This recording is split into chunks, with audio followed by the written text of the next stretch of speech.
Hello handheld gamers, it is Trav again with Handheld Horizon, and today I'm going to be reviewing the Miyoo Flip, a Linux handheld that takes inspiration from one of the best handheld consoles of all time, the Game Boy Advance SP. The Flip has been met with quite a bit of controversy since its release for a number of reasons, but in my opinion, it is one of the best portable handhelds you can currently buy. Now, before we start with the device tour, I would like to thank LitNXT for providing this Miyoo Flip. As always, no money was exchanged and all opinions are my own. So to get started here, this is the V2 version with the better hinge. And for me, that has proven to be completely true at this point. While I don't think the hinge is like high-end, top quality manufacturing, I think it's perfectly fine for a device like this, and it actually feels pretty similar to the original Game Boy Advance SP. So there has been quite a few problems with the hinge, particularly with the retro gray version of the Miyoo Flip. So they sent me the yellow version, and so far I have had no issues at all. The one thing that I've kind of noticed is that it does feel a little bit cheap. I'll go ahead and close it for you so you can maybe hear it a little bit too.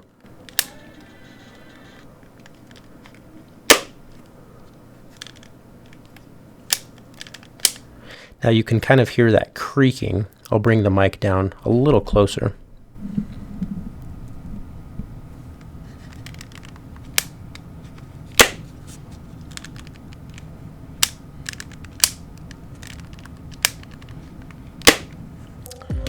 So you could hear it there a little bit. I mean, nothing too crazy in my opinion, but it doesn't feel as good as something like the RG35XX SP. And I'll go ahead and model that sound and flip action right now.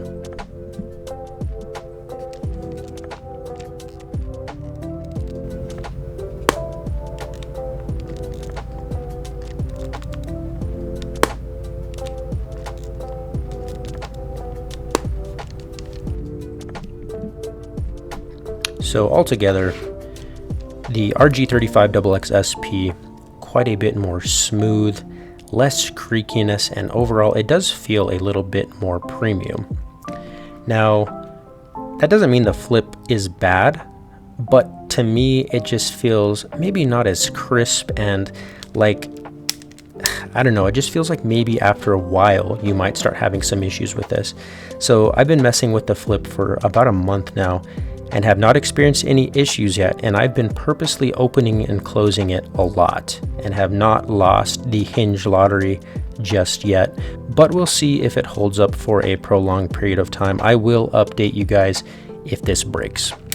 So I wanted to also give you a little bit of a comparison with the Game Boy Advance SP. So here's the original SP.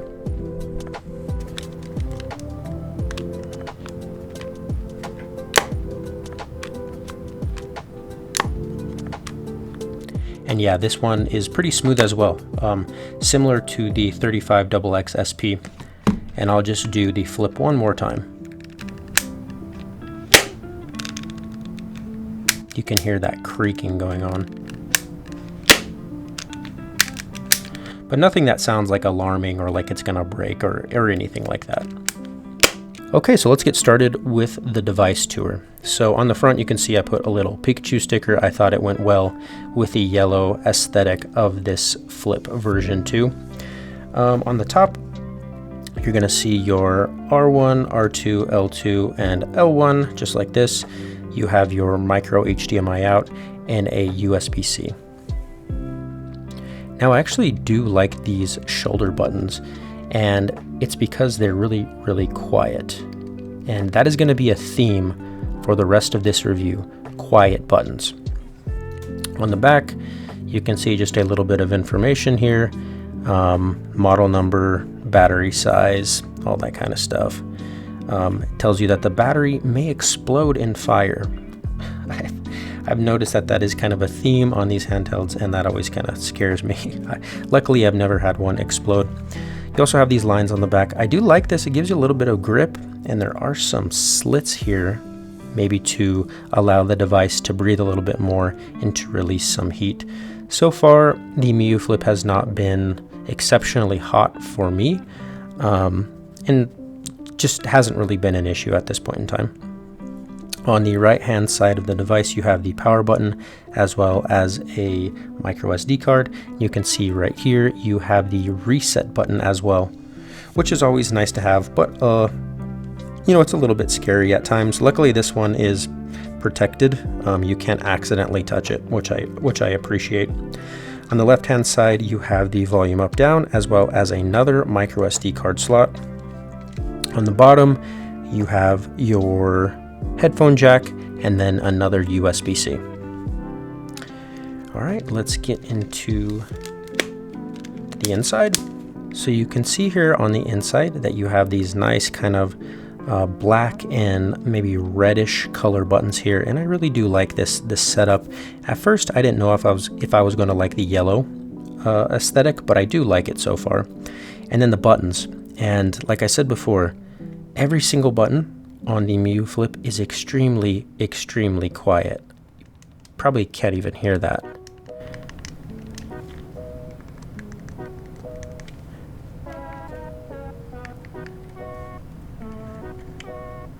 Obviously select start, D-pad, face buttons, menu button, and then a very interesting addition are these analog sticks on the right and left hand side.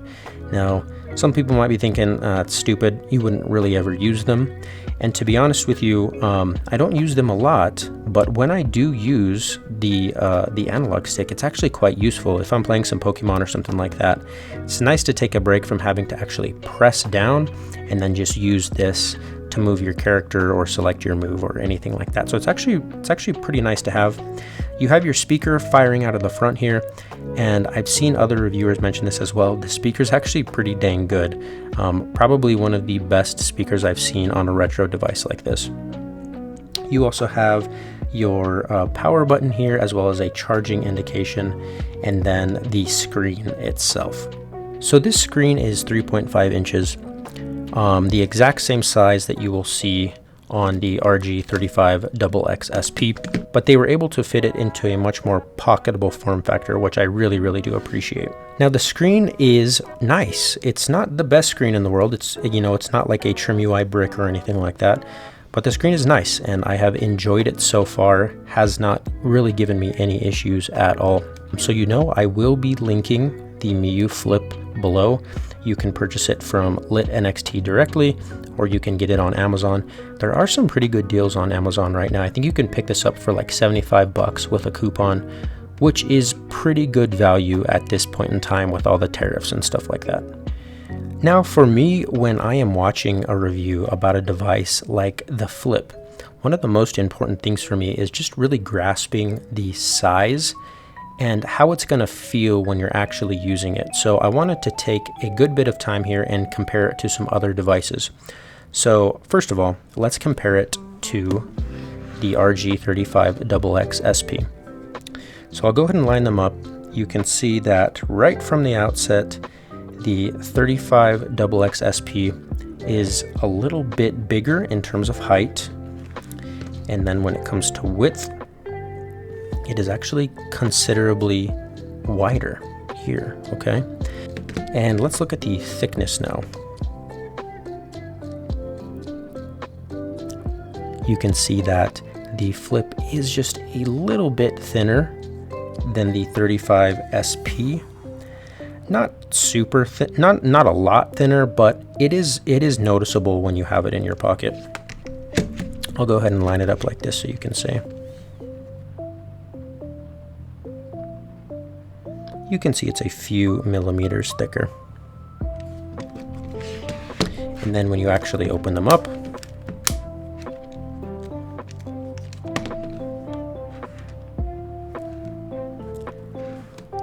you can see that the 35XX SP just looks bigger pretty much in every aspect. The buttons are a little bit bigger, the D-pad is bigger, everything is just a little bit bigger. But the thing I really like, and I mentioned this before, the screen is exactly the same size, which I really appreciate.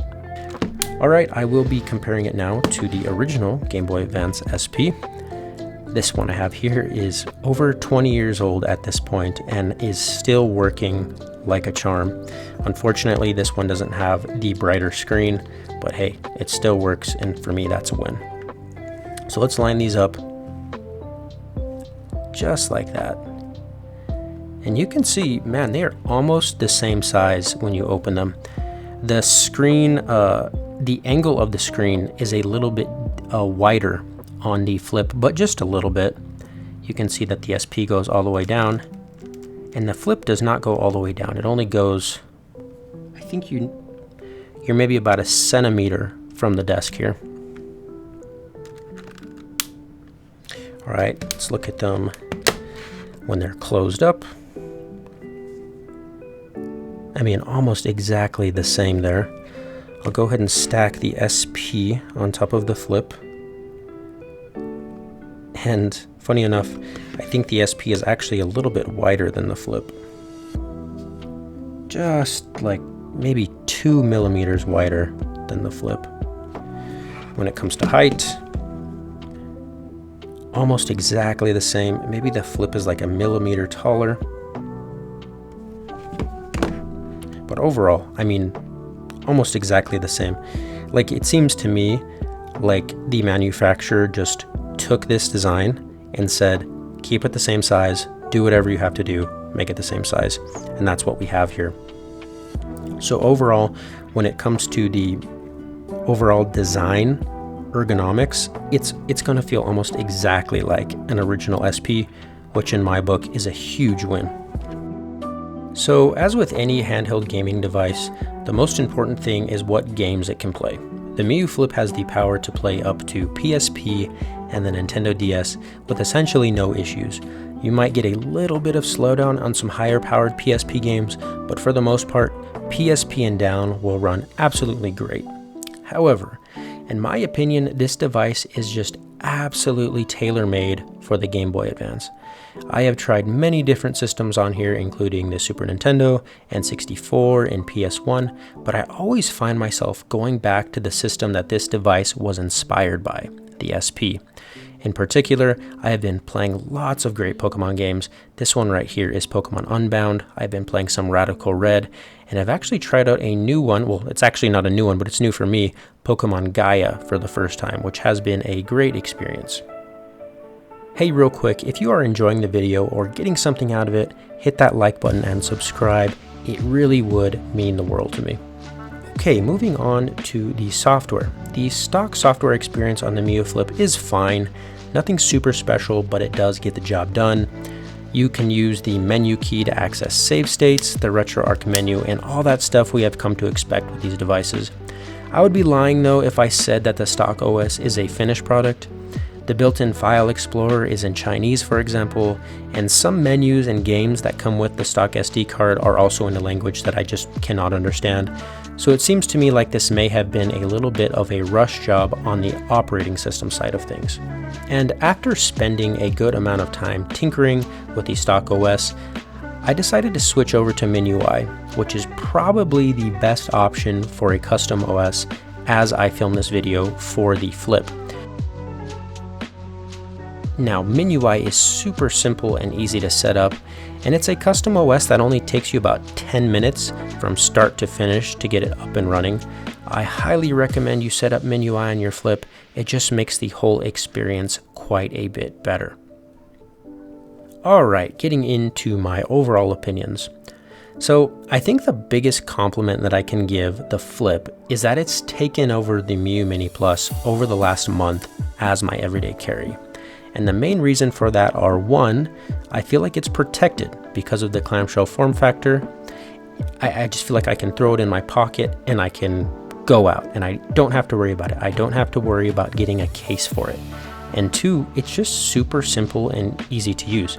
Whenever I want to play, I just open it up and in MIUI's case, press the power button and I'm playing in like 10 seconds. And for me, that is perfect. When it comes to these handheld devices, I just want to play. I don't want to have to troubleshoot when I'm out and about. The Flip may not be the most fancy retro handheld out there. but it sure is extremely easy to use, and for me that is a huge win. Also, the battery life is great. I have been able to play, Game Boy Advance, Super Nintendo for about 4 to 5 hours, sometimes even 6, depending on how high I push the screen brightness. And I just don't really ever have to think about plugging this in. What I do at the end of the day, just plug it into a USB-C on my nightstand, and then the next morning it's good to go. Also, the addition of the analog stick, while to be honest not super useful in most situations, is a great nice to have, and I find myself using it when clicking down on the D-pad becomes a little bit tiresome and tedious. The clamshell does feel a bit worse than something like the RG35XX SP, but for me, it does not feel like it's going to break, at least for now. So I know that a lot of people are hating on this because of the hinge design and because they're not super reliable. And then, for me as a reviewer, the only thing I can do is comment on the unit that is in front of me, and this one seems fine. Now, I don't want to discount that other people have been having issues, but for me, it's totally fine at this point in time. And the sleeper, the reason I have actually been using this a lot more than any of my other retro handhelds is the quiet buttons. I mean, why can't all of these have quiet buttons? Why can't all of these retro handhelds have quiet buttons? I'm gonna go ahead and give you a little sound test right now.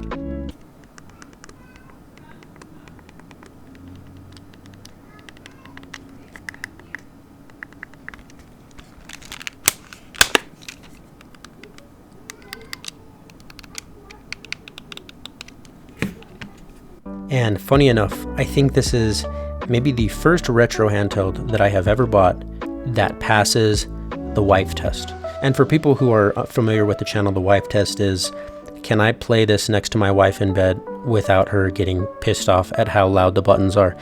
And she hasn't even noticed that I've been playing this one. And so for me, completely passing the wife test. Buy this if you want to be able to play next to someone who is sleeping next to you in bed. And lastly, I do highly recommend the Miyoo Flip version 2. Now, like I said before, this is version 2. So if you are going to be buying it, maybe you're buying it secondhand, make sure to get the version 2, because I've heard that the hinge failure is much more common in the version 1. And like I said before, I love it. It's easy to use. It's extremely portable. I don't feel like I'm going to break it. And it's just an all-around easy to use device. Thank you guys so much for watching today. If you have any questions, leave a comment below. As always, if you like the video, leave a like, hit that subscribe button. That would really, really help me out. And as always, gamers, have a good one.